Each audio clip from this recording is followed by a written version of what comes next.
The committee believes that more than sufficient evidence exists for a criminal referral of former President Trump. Those in favor say aye. Aye. The tax forms were really never audited. We have to release all of it. This committee action will set a terrible precedent.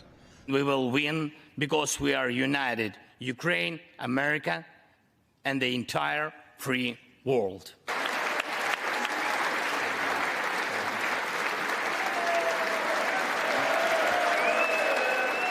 The January 6th committee's final report is out. Really, the committee has written a living document for the public to take advantage of. Accountability's coming. A very busy week to close that. Just watching that makes you want to fall asleep. A very busy week closing out an even busier and more consequential year. And according to our next two guests, we started 2022 as divided as we have ever been since Lincoln. But if the midterms are any indication, we and democracy prevailed yet again.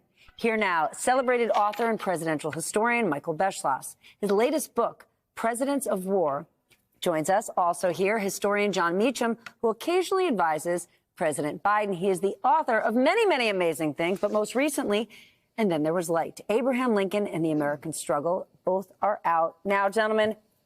Merry Christmas. Happy New Year. I am grateful for all that you do for us. I'm grateful for your friendship. I want to talk about this week and this year. Jon, think about our democracy and the hurdles we crossed this year. What's your takeaway? Yeah. Well, you think about this administration. It began an era of disease, distrust, and insurrection in January 2021. And besides that, Mrs. Lincoln, how was the play, right? And yet, here we are, 23 months later, and just enough of us. And remember, that's what democracy is. This is not a 90-10 proposition. It's barely a 60-40 proposition. It's really 51-49. Will just enough of us decide that for all of its imperfections, the constitutional order is worth preserving because it has, in fact, produced a more perfect union. And we want to preserve those possibilities.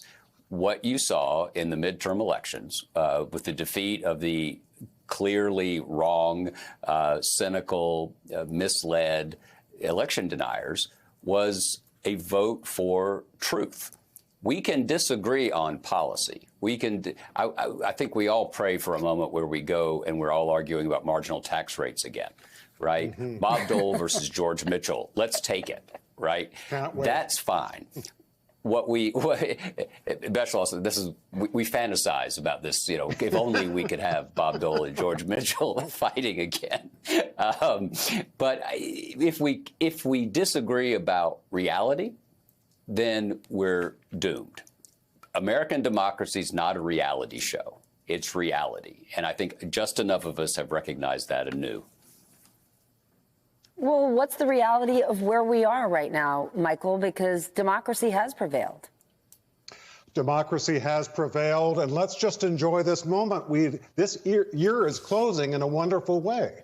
At the beginning of this year, there was a chance that there would be, just as Jon is saying, an election in which 5 or 6 key states for the election of 2024 would be dominated by election deniers and threats of violence, and we could have lost a very big part of our democracy. That did not happen. The people spoke, and they made the right choice.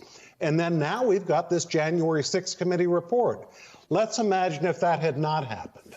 If that had not happened, and if you had not had this committee of the House saying that there was an insurrection, it almost succeeded, almost took away our democracy, and Donald Trump was at the center of it. If you didn't have a report saying that, democracy is to some extent what we normalize. And if that had been normalized, candidates of the future who lose presidential elections and other elections would have done what Kari Lake is doing in Arizona. They would have said, I really won the election. And, let's have some turbulence to demonstrate that I should be installed, even though, the voters and the institutions say otherwise.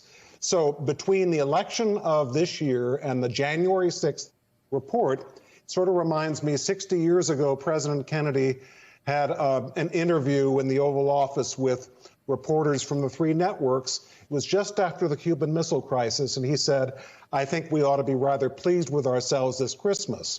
He said that because we had just been through the Cuban Missile Crisis. Well, this wasn't a missile crisis, but we've been through big threats to our democracy. We've survived and prospered. The system is working. John, democracy, I'm going to say, was on everyone's minds after we saw that extraordinary speech from Ukrainian President Zelensky earlier this week. We haven't seen Congress this unified in a really long time, have we? No, and I think that it's a hopeful sign. It's a battle, not the war, speaking metaphorically. President Zelensky is a reminder that this isn't laser tag, right? That democracy, the future of democratic capitalism, human rights, this isn't just stuff people tweet about and post on their own social media sites they set up because they incite insurrection and get thrown off another, right? This is a real thing. What's unfolding in the largest European struggle in several generations is the oldest kind of human dynamic. Someone strong sees someone he believes is weaker and wants what they have. They want to take. Putin wants to take. What democracy is about is a rule of law that protects the weak from the strong and creates what Lincoln called an open field and a fair chance. And that's a perennial struggle. And one of the caveat here, and as we close out this year, is that as we have seen, these institutions at home and abroad are inherently fragile because they're human institutions, and we're fragile. And our struggle in our own hearts and minds and souls between our better angels and our worst instincts is a perennial one. What we have to remind ourselves all the time is that when those better angels prevail, all of us do better. For the last 5 or 6 years, Michael, we've been concerned, you've been concerned that we no longer agree on what's right and wrong or a common set of truths.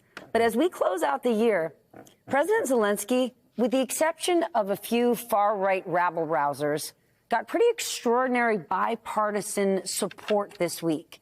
So as you look to 2023, is there a chance that maybe we are coming back to a more rational place?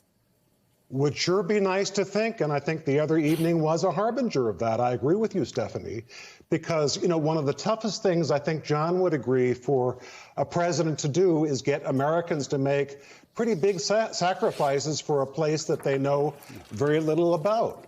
That's what George H.W. Bush tried to do with Kuwait in 1990 and 1991, said, it's not just Kuwait, we're trying to establish the principle that a country can't just invade another and take it because they feel like it. That's something that President Biden was able to do this day, or was able to do with Ukraine, with the American people. And the other thing is that, go back to the beginning of this country. Jefferson and others hoped that the contagion of democracy would spread around the world, that people who loved freedom would fight for it, even if it meant that they would die for it. That's what we're seeing in Ukraine. So at the same time as we're seeing democracy strengthened, and I hope to God strengthened permanently, at least for our lifetimes in the United States, we see brave Ukrainians fighting for democracy and freedom in their own country. I think if our founders came back, they would shed a tear. One other thing, if I might say, Stephanie, another historical event. Tomorrow is your birthday. If I could say to all of our friends who are watching, happy birthday. I don't know of a better thing to have than to have a birthday right on the day before Christmas and during the holiday season. My birthday, as well as Dr. Anthony Fauci. Thank you both. That is very, very kind of you to say. Pleasure. I'm not really a birthday person. I think adult birthdays are like cereal. They're for children. They're not to be celebrated. It's Christmas. We got bigger things to celebrate. Thank you both. That is so Happy kind holidays. of you. It is great to see you both.